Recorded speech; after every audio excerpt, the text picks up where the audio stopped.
Well, what do we got hooked right here on Guntersville Lake? Look here, pretty good crappie right here.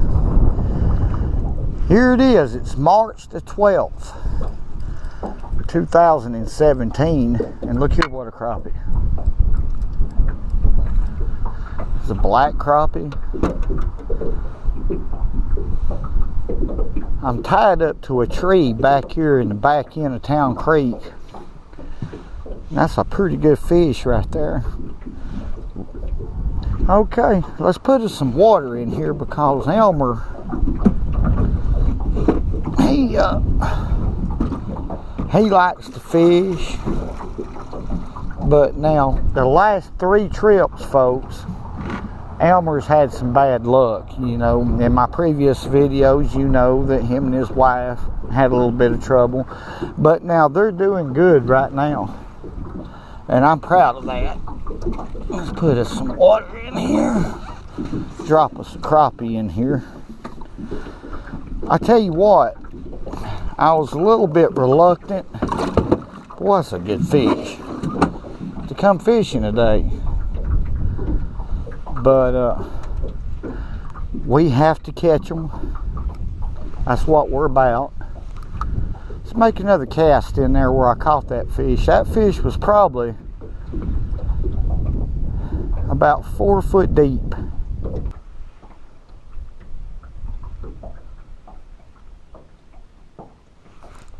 Oh my goodness. Crappie number 2.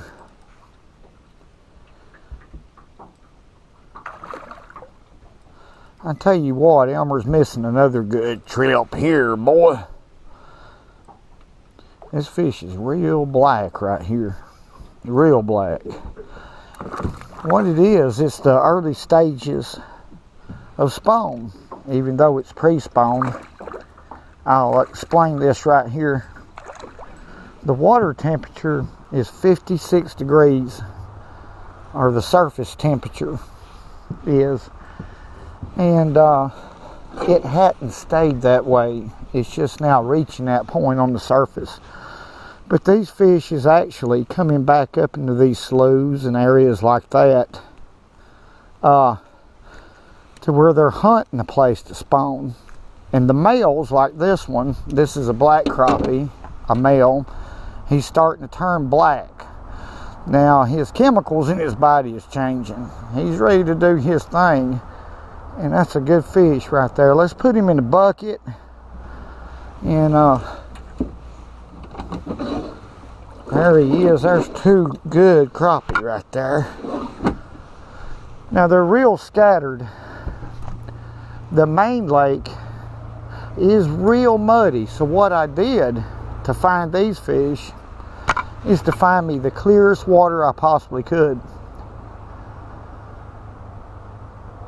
And then went to focusing on dissecting some of these laydowns and things of that nature.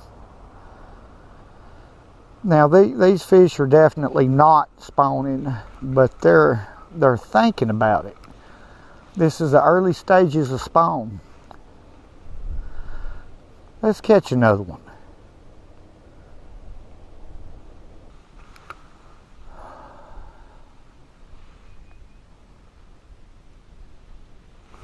Oh my goodness. Now that fish thumped it. That was the hardest. Let me get on out here. That was the hardest bite I've had in a long time, folks. Let me get him out of these trees. I mean, that fish hit that bait. Wow. It's a big black crappie. Why, he's giving me a fit. This wind is blowing me into the bank. Got a stiff wind. We had a heck of a front last night. In fact, it got down to 32 degrees. And I woke up at 2 o'clock in the morning by a bunch of wind and hail. So I was a little bit, what a crappie. I want you to look what a fish. Now that's a big one. I tell you what, made a decision this morning. I went and I got me about a quarter of a pound of toughies, and I was going to fish under the bridge and try to catch these pre-spawn crappie, but the water was so muddy, I bet the visibility wasn't probably about a foot here at Town Creek. So I started fishing these trees in the clearest water that I could find without any success. Then I started moving around like if you're bass fishing. That is a good fish right there. Let's put him in the bucket. I started covering water, and once I caught that first crappie, I knew that these fish would be scattered and I'd have to work for them, but that's part of fishing. Okay, I am proud and tickled of that. Being versatile is the key to catching crappie. Like I said, even though these crappie are black, their body chemistry is changing. They're not yet spawning, but they're getting close. It won't take too much longer with some pretty good weather and water temperatures to go up just a little more, and they'll actually start bedding. But let's try to catch another one. We'll just pick apart this cover and do our best to catch another one. That's right.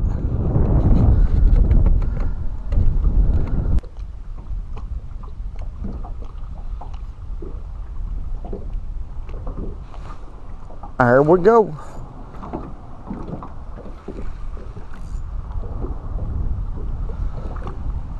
There's another crappie.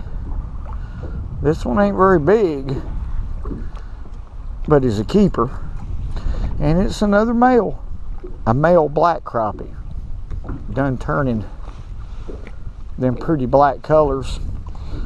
I tell you what, boy. I had a hound dog named Joe. He used to bite me on my toe. He is a walker and he walks real slow, and his name is Joe. If you see him, if you do, please remember I told you he is a walker and he walks real slow, and his name is Joe. I made that song up when I was a small child. How about some comments about that right there? Because I think in my heart, in my soul, that that's a good one. Oh, Lord. Okay, I'm going to move right back up here where I caught that crappie and see if there's another one. Most likely they are, but they might not be. Because like I said, they're not grouped up right now. They're just coming in. These are the early stages of spawn. Let's see if I can make a cast in the same location and see if there's another fish there. Uh-oh. I'm going to have to redo that cast. Wind. Had a wind knot. Okay, right there. And I let it go to the bottom.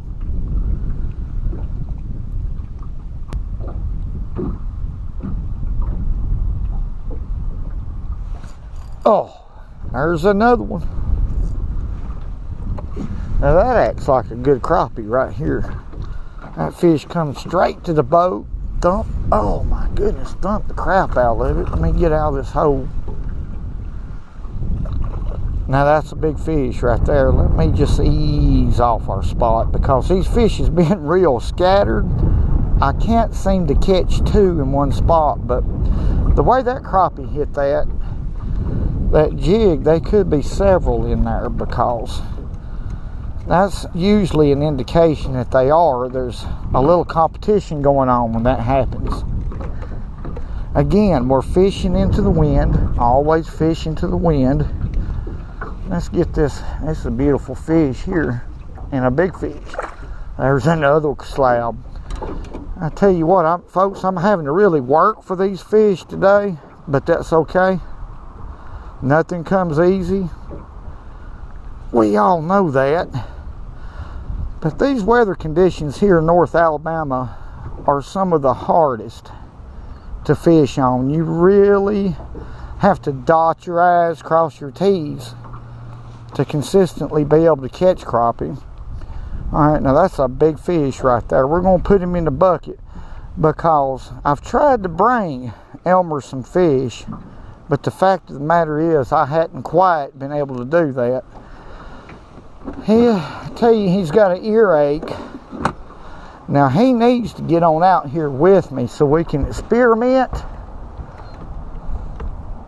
on the river and catch these crappie and learn what they do. Okay, we got to get away from the bridges. We got to get away from the crappie holes, so-called crappie holes.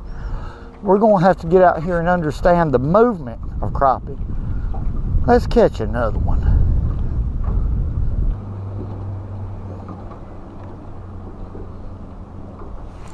Okay, there's one right there. Now this fish is pulling like crazy, but it's not the crappie that I just had caught. And yes, it's in the same place. I had to fish for about 10 minutes right here before I could get this back. What a pretty fish. Boy, they fight. When they start chemically changing like this, they really start fighting. And that's why I like that light rod, folks. I like that light line, small jig. It makes it sporty, especially if you catch a 2 or 2.5 pound crappie. Of course, that's not a 2.5 pound crappie. That's about a 12-inch crappie, maybe a little better. But let's put him in the bucket. Woo, what some pretty fish in there. We're coming up with a mess of crappie. We're having to work for them, but now that's what we do.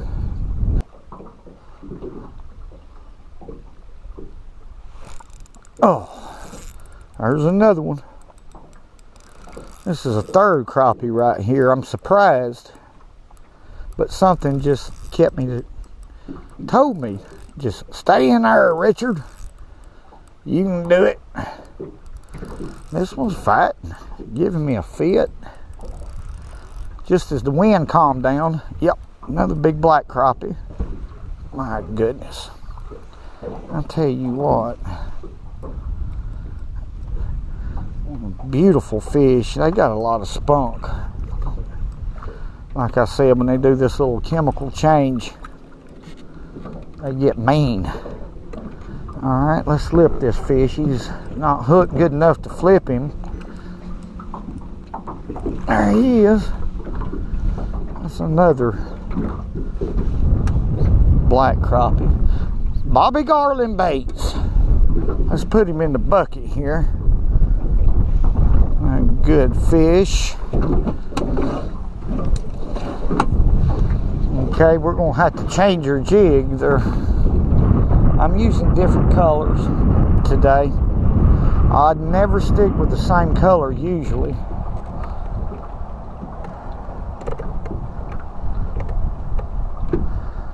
Let's try it.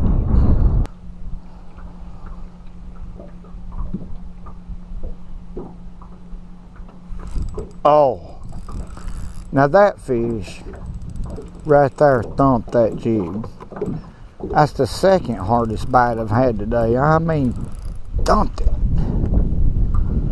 When I do get a bite, it's a hard bite. Good gracious. A little old rod and light line makes that crappie feel like he's about 5 pounds. Great sport. Great sport. We're blessed here in the United States compared to a lot of countries, folks, to be able to get out here and do things of this nature, pursue a sport that we love. And I truly love to watch others catch fish too. It tickles me to death. Let's put this sac-a-lait in the box. We're starting to mount up a big mess of fish. I didn't think I was going to be able to do it, but I kept trying and trying. It was a lot of work today to figure out how to catch them. Muddy river, Main Lake's muddy. I mean, muddy as a clay hole. Windy. We just had a front last night, and a major front's coming in again tonight. So I'm right in between fronts. I was real lucky and fortunate to find these fish. I just kept on till I found them. Let's see if we can catch another one.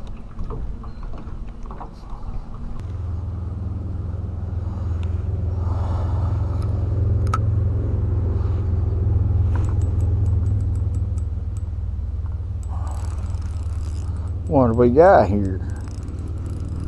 My goodness.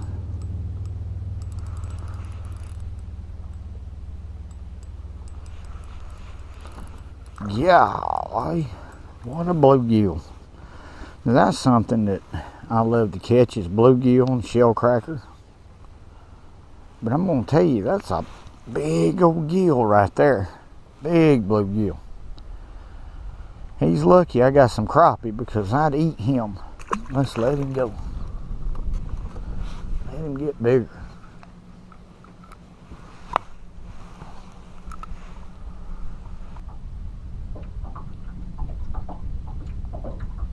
Oh, there he is.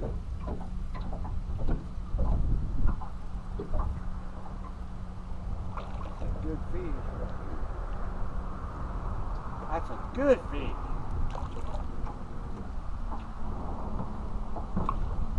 I tell you what, Elmo.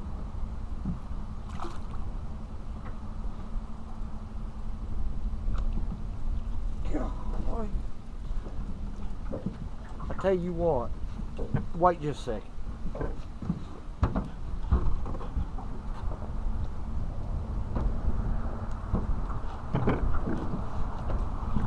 That right there is the last fish of the day right here for me. It's been a hard day. We're in between fronts, like I mentioned. So that's a good fish right there. But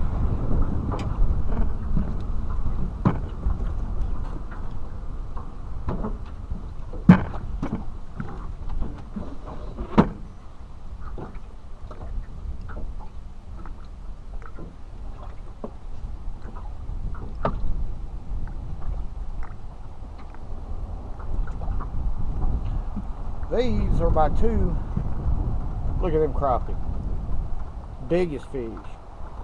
And them are Guntersville, Alabama slabs. Now, I tell you what, Elmo, I'm glad I captured them on film, because Elmo, go fishing when you can. What's not to like about it? Because it's good for you. I had a hound dog named Joe. He used to bite me on my toe. He is a walker and he walks real slow, and his name is Joe. If you see him, if you do, please remember I told you he is a walker and he walks real slow, and his name is Joe.